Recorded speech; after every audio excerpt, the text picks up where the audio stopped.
உண்மையிலே இதை நீங்கள் ஒவ்வொரு பகுதியாக எடுத்து பார்த்தால் புரிந்து கொள்ளலாம். இஸ்லாமிய அகீதாவில் மிக முக்கியமான ஒரு விஷயம் அல் ஈமானு பில் கதா வல் கத்ர். கலா கதிரை ஈமான் கொள்வது. அதாவது கலா கதிரை ஈமான் கொள்வது என்று சொன்னால், அன்புள்ள சகோதர சகோதரிகளே, அல்லாஹ் ஜல்ல ஷானஹு வ தஆலா எல்லாவற்றையும் நன்கறிந்தவனாக இருக்கிறான். இந்த உலகத்தில் என்ன நடக்கப் போகிறது, என்ன நடக்கும், என்ன நடந்தது, எல்லாவற்றையும் முக்காலத்தையும் அறிந்தவனாக அல்லாஹு தஆலா இருக்கிறான். இப்போ என்ன நடக்கப் போகிறது என்பதை மிகவும் துல்லியமாக அறிந்த அந்த ரப்புல் ஆலமீன் அவன் அறிந்தவற்றையெல்லாம் தன்னுடைய ஏட்டிலே, லௌஹுல் மஹ்ஃபூஸ் என்கிற ஏட்டிலே எழுதி வைத்து விட்டான். இவர் இப்படித்தான் இருப்பார், இவர் இப்படித்தான் இருப்பார், இவருடைய நடத்தைகள் இப்படித்தான் இருக்கும், இவருடைய எதிர்காலம் இப்படித்தான் இருக்கும், இந்த நாடு இப்படித்தான் இருக்கும், இந்த இடம் இப்படித்தான் இருக்கும் என்பதையெல்லாம் அறிந்து அல்லாஹு தஆலா எழுதிவிட்டான். அந்த எழுதியது நடக்க வேண்டும் என்று அல்லாஹ் நாடியும் விட்டான். அவன் நாடியது நடக்கிறது. இதுதான் கலா கதிர் என்பது. இந்த கலா கதிரில் ஒரு முஃமின் மிக தெளிவோடு இருப்பான். அதாவது இஸ்லாமிய அகீதாவில் இருக்கக்கூடிய இந்த கலா கதிர் என்கிற இந்த தலைப்பை சரியான முறையிலே படித்து புரிந்து ஈமான் கொள்ளக்கூடிய ஒரு முஃமின் எப்படி இருப்பான் என்றால், சூரத்து தௌபா 51வது வசனத்தில் அல்லாஹு தஆலா சொல்லி காட்டுகிறான், குல் லன் யுஸீபனா இல்லா மா கதபல்லாஹு லனா. நிச்சயமாக அல்லாஹ் விதித்ததை தவிர வேறு எதுவும் எங்களுக்கு நடக்கவே நடக்காது. இதுதான் கலா கதிரை ஈமான் கொண்ட ஒருவனுடைய நிலையாகும். இப்போ நிறைய பேர் நாம் இருக்கிறோம், அல்லாஹ் கதிரை ஈமான் கொண்டிருக்கிறோம் என்று சொல்லுகிறோம். ஆமன்து பில்லாஹி வ மலாயிகத்திஹி வ குதுபிஹி வ ரசூலிஹி வல் யௌமில் ஆஹிர் வல் கத்ரி கைரிஹி வ ஷர்ரிஹி என்ற அந்த ஈமானுடைய அர்கான்களில் 6வதாக அல் ஈமானு பில் கதா வல் கத்ர், விதியை நம்புகிறோம் என்று சொல்லுகிறோம். ஆனால் அந்த விதியினுடைய தாத்பரியம், அந்த விதியினுடைய உண்மை தன்மை நமக்கு தெரியவில்லை.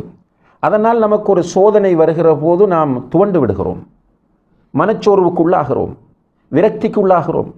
ரசூல் ஸல்லல்லாஹு அலைஹி வஸல்லம் அவர்கள் சொல்கிறார்கள், அஜபன் லி அம்ரில் முஃமின், ஒரு முஃமினுடைய விஷயம் ஆச்சரியமாக இருக்கிறது. இன்ன அம்ரஹு குல்லஹு கைர், எது நடந்தாலும் அவனுக்கு அது நலவாகவே அமைகிறது. இன் அசாபத்துஹு சர்ரா ஷக்கர், ஒரு மூமினுக்கு ஒரு மகிழ்ச்சி தரக்கூடிய காரியம் நடந்துவிட்டால் அல்லாஹுக்கு நன்றி செலுத்துகிறான். பெருமை அடிக்க மாட்டான், நான் நான் நான் என்று தடுமாறி கொண்டிருக்க மாட்டான். அல்லாஹ் கொடுத்தது அல்ஹம்துலில்லாஹ் என்று மனதாலும் நாவாலும் உடல் உறுப்புகளாலும் அல்லாஹுக்கு நன்றி செலுத்துவான். வ இன் அஸாபத்துஹு தர்ரா ஸபர், அவனுக்கு ஒரு தீங்கு நடந்து விட்டால், ஒரு துன்பம் நேர்ந்து விட்டால் உடனடியாக அவன் விரக்தி அடைவதில்லை, அவன் சோகத்திற்கு செல்வதில்லை, அவன் பொறுமை காக்கிறான். வலைஸ ஸாலிக இல்லா லில் முஃமின், இந்த பாக்கியம் ஒரு மூமினை தவிர வேறு யாருக்கும் இல்லை என்று நபிகள் நாயகம் ஸல்லல்லாஹு அலைஹி வஸல்லம் அவர்கள் சொல்கிறார்கள். அன்புள்ள சகோதர சகோதரிகளே, ஈமான் கொண்டிருக்கிறோம், கலா கதிரை ஈமான் கொண்டிருக்கிறோம் என்று சொல்லுகிற நம்முடைய நிலையை நாம் ஒவ்வொருவரும் பரிசீலனை செய்ய வேண்டும். நமக்கு சோதனைகள் வருகின்றன. இந்த சோதனைகளை தருவது யாரு? அல்லாஹ். இந்த பிரபஞ்சத்தை படைத்தவன் அல்லாஹ். அவன் சொல்லுகிறான், வலனபுலுவன்னக்கும் பிஷைஇம் மினல் ஹௌஃப் வல் ஜூ' வ நக்ஸிம் மினல் அம்வாலி வல் அன்ஃபுஸி வஸ்ஸமராத், உங்களை பயத்தை கொண்டு சோதிப்போம், பசியை கொண்டு சோதிப்போம், உங்களுடைய உயிர்களை பறிப்பது கொண்டு சோதிப்போம், உங்களுடைய விளைச்சல்களை குறைப்பது கொண்டு சோதிப்போம். அப்படி செய்யும் போது வபஷிரி சாபிரின், இது கலா கதிர், அல்லாஹுடைய விதி என்று யார் பொருந்தி கொண்டு ரிலாக்ஸாக மன அமைதியோடு இருக்கிறாரோ அவருக்கு நபியை நீங்கள் நன்மாராயம் சொல்லுங்கள் என்று அல்லாஹ் சொல்கிறார். உண்மையிலே நமக்கு சோதனைகளும் பிரச்சனைகளும் வரும்போது இப்போது துவண்டு விடுகிறோம், விரக்தி அடைகிறோம். முழுக்க முழுக்க பௌதிக காரணிகளிலேயே தங்கி இருக்கக்கூடிய அளவுக்கு நம்முடைய நிலைமை மாறிவிட்டது. இன்றைக்கு உலகத்திலே பல இடங்களிலும் முஸ்லிம்களுக்கு பிரச்சனை, முஸ்லிம்களுடைய வாழ்வாதாரத்திற்கு பிரச்சனை, இருப்புக்கு அச்சுறுத்தல். ஸ்ரீலங்காவை எடுத்துக்கொண்டால் நீங்கள் பார்க்கலாம், இப்போது ஒரு அடிப்படை உரிமையை மிக திட்ட தெளிவாக பறித்து கொண்டிருக்கிறார்கள். சர்வதேசமே வழங்கிய ஒரு அடிப்படை உரிமை. ஒருவர் இந்த கோவிட்-19 மௌத்தானால் அவருடைய ஜனாசாவை விரும்பினால் எரிக்கலாம், விரும்பினால் நல்லடக்கம் செய்யலாம் என்று WHO சொல்லியிருக்கிறது. சுமார் 130க்கும் மேற்பட்ட நாடுகளிலே இது இன்று நடைமுறைப்படுத்தப்படுகிறது. அப்படி இருந்தும் கூட இலங்கையிலே 20 நாள் குழந்தை எரிக்கப்படுகிறது. இது ஒரு சோதனை. இந்த நேரத்தில் இந்த சோதனையை நாம் புத்திசாலித்தனமாகவும் நிதானமாகவும் மார்க்க விழுமியங்களுக்கு உட்பட்ட நிலையிலும் எதிர்கொள்ள கடமைப்பட்டிருக்கிறோம். அதை விடுத்து விரக்தி அடைவது, மனச்சோர்வடைவது, இனி நாம் வாழ முடியாது என்று முடிவெடுப்பது, இவைகளெல்லாம் உண்மையிலேயே அகீதாவிலே தெளிவில்லாதனால் வரக்கூடிய விளைவுகளாகும். இதைவிட பயங்கரமான சோதனைகளை சஹாபா பெருமக்கள் சந்தித்திருக்கிறார்கள். அதற்கு முன்னால் இருந்த நபிமார்கள், ரசூல்மார்கள் சந்தித்திருக்கிறார்கள். அவர்களோடு இருந்த ஹவாரியூன்கள், அன்சார்கள் மிக கஷ்டங்களை, கொடுமைகளை, சோதனைகளை சந்தித்திருக்கிறார்கள். ரசூல் ஸல்லல்லாஹு அலைஹி வஸல்லம் அவர்களுக்கு பிறகு சஹாபாக்கள், இமாம்கள், அதற்கு பின்னால் வந்தவர்கள், கடந்த நூற்றாண்டில் வாழ்ந்தவர்கள் எல்லாம் பல சோதனைகளை சந்தித்திருக்கிறார்கள். இதுவும் ஒரு சோதனை. இந்த சோதனை அல்லாஹ்வினுடைய விதியின் அடிப்படையில் நமக்கு நடக்கிறது. அல்லாஹ் நாடாமல் இந்த உலகத்தில் எதுவுமே நடக்காது என்கிற அந்த கொள்கையில் தெளிவிருக்க வேண்டும். இப்னு அப்பாஸ் ரலியல்லாஹு அன்ஹுமா அவர்களை ரசூல் ஸல்லல்லாஹு அலைஹி வஸல்லம் அவர்கள் தன்னுடைய வாகனத்திலே பின்னால் ஏற்றிக்கொண்டு வைத்துக்கொண்டு சொல்லுகிறார்கள், யா குலாம், சிறுவனே, இன்னி உஅல்லிமுக கலிமாத், உனக்கு நான் சில வார்த்தைகளை கற்றுத்தருகிறேன் என்று சொல்லிவிட்டு அதனுடைய ஒரு நீண்ட ஹதீஸ் அதனுடைய இறுதியிலே சொல்கிறார்கள், இலம் அன்னல் உம்மத் லவ் இஜ்தமஅத் அலா அன் யன்ஃபஉக பிஷைஇன் லன் யன்ஃபஉக பிஷைஇன் இல்லா கத் கதபஹு அல்லாஹு லக். சிறுவனே, அறிந்து கொள், இந்த உலகமே ஒன்று சேர்ந்து உனக்கு ஒரு நன்மை செய்ய வேண்டும் என்று நாடுகிறார்கள். அவர்களால் அந்த நன்மையை செய்ய முடியுமா என்றால் முடியாது. வலவ் இஜ்தமஅத் அலா அன் யதுர்ருக பிஷைஇன் லன் யதுர்ருக இல்லா பிஷைஇன் கத் கதபஹு அல்லாஹு அலைக்.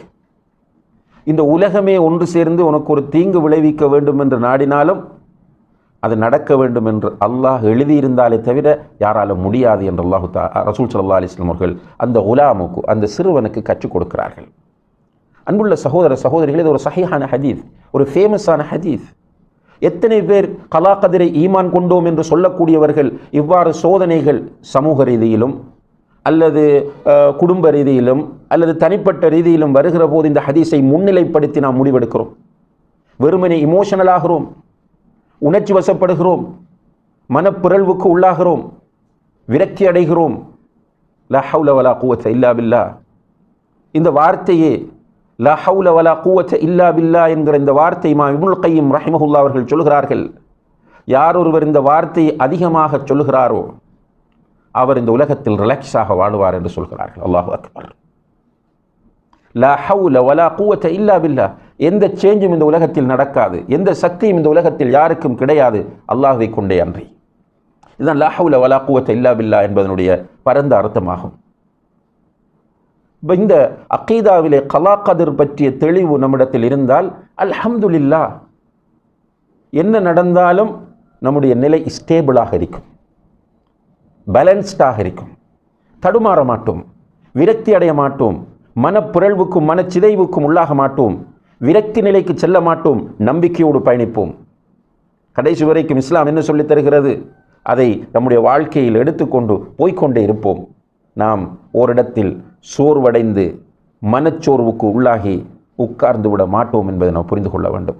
அதே போல் இன்னும் ஒரு எக்ஸாம்பிள் தான் இஸ்லாமிய அகீதாவில் உள்ள மிக முக்கியமான ஒரு அம்சம் அல் ஹவுஃப், பயம். இன்றைக்கு உள்ளங்களில் ஏற்படுகிற ஒரு பெரிய ஒரு நோய் தான் பேனிக் என்று சொல்லக்கூடிய ஒரு நிலை, பயம் ஏற்படுவது. அது நிறைய காரணங்களை உளவியலாளர்கள் அது தொடர்பாக பேசுவார்கள். இந்த பேனிக், பயத்தை பொறுத்தவரையில் இஸ்லாம் என்ன சொல்கிறது என்றால், லா தகாஃபூஹும் வகாஃபூனி இன் குன்தும் முஃமினீன், நீங்கள் மூமின்களாக இருந்தால் அவர்களுக்கு பயப்பட வேண்டாம், என்னையே பயப்படுங்கள் என்று அல்லாஹ் சொல்கிறார். வ இய்யாய ஃபர்ஹபூன், என்னை மாத்திரமே நீங்கள் அஞ்சுங்கள் என்று அல்லாஹு தஆலா சொல்லுகிறான். அப்போ ஒரு மூமின் கண்ணியமாக இருப்பான், நல்ல பண்பாடுகளோடு இருப்பான், இறையச்சத்தோடு இருப்பான், யாருக்கும் எந்த அநீதியும் செய்ய நினைக்க மாட்டான், ஒரு நல்ல மனித நேயமிக்கவனாக இருப்பான். அதே நேரத்தில் அவனிடத்தில் இருக்கிற சரியான அகீதாவினுடைய தெளிவு காரணமாக அவன் யாருக்கும் அஞ்ச மாட்டான். அவனுக்கு தெரியும் சர்வ உலகங்களையும் படைத்தவன் அல்லாஹ், அந்த ரப்புல் ஆலமீன் அலா குல்லி ஷைஇன் கதீர், எல்லாவற்றுக்கும் ஆற்றல் உள்ளவன். அவனுடைய பெயர்கள் அல் கதீர், அல் காதிர், அல் முக்ததிர் என்பது. அல் கதீர் என்று சொன்னால் சர்வ வல்லமை கொண்டவன், அல் காதிர் அல் முக்ததிர் என்றால் ஆற்றல் உள்ளவன். குர்ஆனில் திரும்ப திரும்ப இந்த பெயர்கள் வருகின்றன. இதை படிக்கிற அந்த முஃமின் இதிலே தெளிவாக இருப்பான், மனிதனுக்கு எந்த சக்தியும் கிடையாது, மனிதன் எப்படிப்பட்டவனாக இருந்தாலும், முழு உலகத்திற்குமே நான் தான் போலீஸ்காரன் என்று சொல்லக்கூடிய ஒருவனாக இருந்தாலும், ஒவ்வொரு நாட்டுக்குரிய ஜனாதிபதியாக இருந்தாலும் அல்லது இராணுவ தளபதியாக இருந்தாலும் எல்லோருமே பலவீனமான மனிதர்கள் என்பதை இஸ்லாமிய அகீதாவை சரியாக படித்த மனிதன் புரிந்து கொள்வான், அதில் உறுதியாக இருப்பான். இதனுடைய அர்த்தம் அவர்களுக்கு கட்டுப்படக்கூடாது, அவர்களுடைய சட்டங்களை மதிக்கக்கூடாது என்பதல்ல. அவர்களுக்கு பயப்பட வேண்டிய அவசியம் இல்லை. மனிதன் மனிதனுக்கு ஏன் பயப்பட வேண்டும்?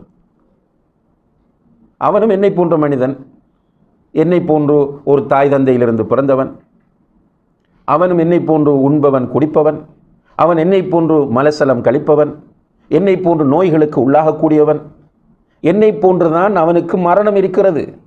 எனக்கு 65 வருடங்கள் ஆயுள் என்று சொன்னால் அவனுக்கும் 65 வருடங்கள் தான் மேக்சிமம் ஆயுள் இருக்கப் போகிறது. எனவே இந்த மனிதனுக்கு போய் நான் ஏன் பயப்பட வேண்டும் என்கிற அந்த நம்பிக்கையை இஸ்லாமிய அகீதா, சரியான அகீதா கொடுக்கும். ஆனால் சரியான அகீதா இல்லாமல் ஷிர்க் கலந்த, பித்அத் கலந்த அகீதாவாக அந்த அகீதா இருக்குமாக இருந்தால், இணை வைத்தலும் வழிகேடுகளும் கலந்த, குர்ஆன் ஹதீஸிலே சொல்லப்படாத மனிதர்களாக உருவாக்கி கொண்ட அகீதாவாக இருந்தால், லைஃபான மௌதுஆன ஹதீஸ்களின் அடிப்படையில் கட்டியெழுப்பப்பட்ட அகீதாவாக இருந்தால், பகுத்தறிவின் அடிப்படையில் கட்டியெழுப்பப்பட்ட அகீதாவாக இருந்தால், தனி மனிதர்களால் உருவாக்கப்பட்ட அகீதாவாக இருந்தால், உதாரணமாக முஅ்தஸிலா, வாஸில் இப்னு அத்தாவினால் உருவாக்கப்பட்ட முஅ்தஸிலாக்களுடைய அகீதா, அல்லது ஹவாரிஜிகளுடைய அகீதா, அல்லது ஜஹ்ம் இப்னு சஃப்வான் போன்றவர்களால் உருவாக்கப்பட்ட ஜஹ்மியா என்கிற அகீதா, இவ்வாறு மனிதர்களால் உருவாக்கப்பட்ட அகீதாவாக இருக்குமாக இருந்தால் அந்த அகீதாவில் இந்த மன அமைதி கிடைக்காது, இந்த துணிச்சல் கிடைக்காது, இந்த நம்பிக்கை கிடைக்காது. அது இன்னும் நம்மை பலவீனப்படுத்தும். இன்றைக்கு நீங்கள் பார்க்கலாம், சிலர் இருக்கிறார்கள் அல்லாஹுவை பயப்படுவதை விட அதிகமாக அவுலியாக்களுக்கு பயப்படுவார்கள். ஏன் அவர்கள் அவுலியாக்களுக்கு பயப்படுகிறார்கள்? அவுலியாக்களும் தங்களை போன்ற மனிதர்களாக இருந்து மரணித்து போனவர்கள். அவர்களுக்கு சுவர்க்கம் கிடைக்கும். அவர்கள் உண்மையிலே அவுலியாக்களாக இந்த உலகத்தில் வாழ்ந்திருந்தால் அல்லாஹ் அவர்களை பொருந்திக் கொள்வான், அவர்களுக்கு ரஹ்மத் செய்வான், அவர்களுக்கு சுவர்க்கத்தை கொடுப்பான், சுவர்க்கத்தில் உயர்ந்த அந்தஸ்தை கொடுப்பான். அதே போலதான் நாமும் நல்லவர்களாக வாழ்ந்தால் நமக்கும் அல்லாஹ் சுவர்க்கத்தை தருவான். ஆனால் அவர்கள் மரணித்து விட்டார்கள், நாம் உயிரோடு இருக்கிறோம். இன்றைக்கு அந்த அவுலியாக்களிடத்தில் போவது, அவர்களுடைய கபர்களை சுற்றுவது, அவர்களுக்கு நேர்ச்சை செய்வது, அவர்களிடத்தில் போய் தேவைகளை கேட்பது என்கிற ஒரு பலவீனமான நிலைக்கு அவன் செல்லும் போது அவரிடத்தில் எப்படி மன அமைதி வரப்போகிறது? வெறுமனே மனிதன் கட்டிவிடுகிற இந்த தாயத்திலே நம்பிக்கை வைக்கிறவனுக்கு, அவனுடைய எதிர்காலமே தெரியாமல் இருக்கிற ஒருவனிடம் போய் குறி கேட்கிறவனுக்கு எப்படி வாழ்க்கையிலே நிம்மதி கிடைக்கப் போகுது, அமைதி கிடைக்கப் போகிறது என்பதை நாம் ஒவ்வொருவரும் சிந்தித்து பார்க்க கடமைப்பட்டிருக்கிறோம். எனவே அன்புள்ள சகோதர சகோதரிகளை, சுருக்கமாக நாம் புரிந்து கொள்ள வேண்டும், மன அமைதி, மன நிம்மதி என்பது உண்மையிலேயே எல்லோருக்கும் அவசியமான ஒன்றாகும். அதுதான் வாழ்க்கையின் தத்துவமும் இரகசியமும். மன அமைதி, மன நிம்மதி இல்லை என்றால் வாழ்வதில் எந்த அர்த்தமும் இல்லை. இந்த உண்மையான மன அமைதி, மன நிம்மதி என்பது பட்டம் பதவிகளிலோ அல்லது பொருளாதாரத்திலோ அல்லது சொகுசான வாழ்க்கையிலோ அல்லது மருந்து மாத்திரைகளிலோ அல்லது இந்த தகடு தாயத்துகளிலோ இந்த ஜியாரத்துகளிலோ கிடையாது என்பதை நாம் புரிந்து கொள்ள வேண்டும். சரியான அகீதா நம்மிடத்தில் வந்தால், அல் குர்ஆனும் சஹீஹான ஹதீஸும் சொல்லக்கூடிய அகீதா, சஹாபா பெருமக்கள் எந்த அகீதாவில் இருந்தார்களோ அந்த அகீதா நம்மிடம் சரியாக வருமாக இருந்தால் நிம்மதியாக, மகிழ்ச்சியாக, அமைதியாக, சந்தோஷமாக வாழலாம். அதற்கு நாம் முயற்சி செய்ய வேண்டும். அதனுடைய முதல் கட்டமாக இஸ்லாமிய அகீதாவை படிக்க வேண்டும். இதற்கு நேரம் ஒதுக்க வேண்டும். இது கட்டாயம் என்பதை நாம் புரிந்து கொள்ள வேண்டும். எல்லாம் வல்ல அல்லாஹு தஆலா மன அமைதியோடு இந்த உலகத்தில் வாழ்ந்து தூய்மையான உள்ளத்தோடு அவனை சந்திக்கிற பாக்கியத்தை நம் எல்லோருக்கும் தந்தருள்வானாக. வ ஆஹிரு தஅவானா அனில் ஹம்துலில்லாஹி ரப்பில் ஆலமீன். வஸ்ஸலாமு அலைக்கும் வரஹ்மத்துல்லாஹி வபரகாத்துஹு.